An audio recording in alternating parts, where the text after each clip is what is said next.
if you were to look at it from a very high level point of view, maintenance would have these kinds of costs associated with it. Development costs, which is going to touch upon how the product is maintained, how the development is protected from this maintenance stage, and how do we organize the release plan, the cycles of the product reaching the customers effectively to ensure that maintenance does happen but does not go back and affect development. How do we do that?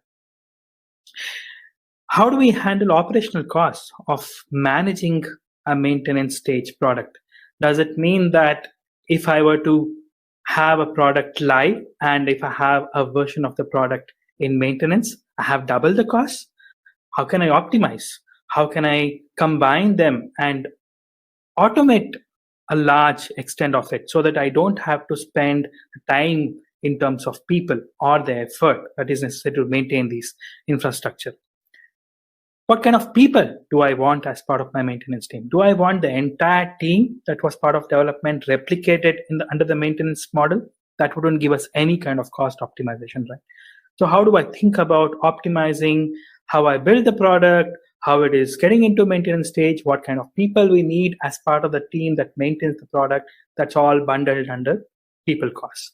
And there are many other costs that play a part apart from these three. If you are going to spend time supporting people, if you're going to spend time collecting the changes, enhancements that have to happen, that come as user feedback when the maintenance product and the maintenance reaches the customers, all that is being bundled into these other costs.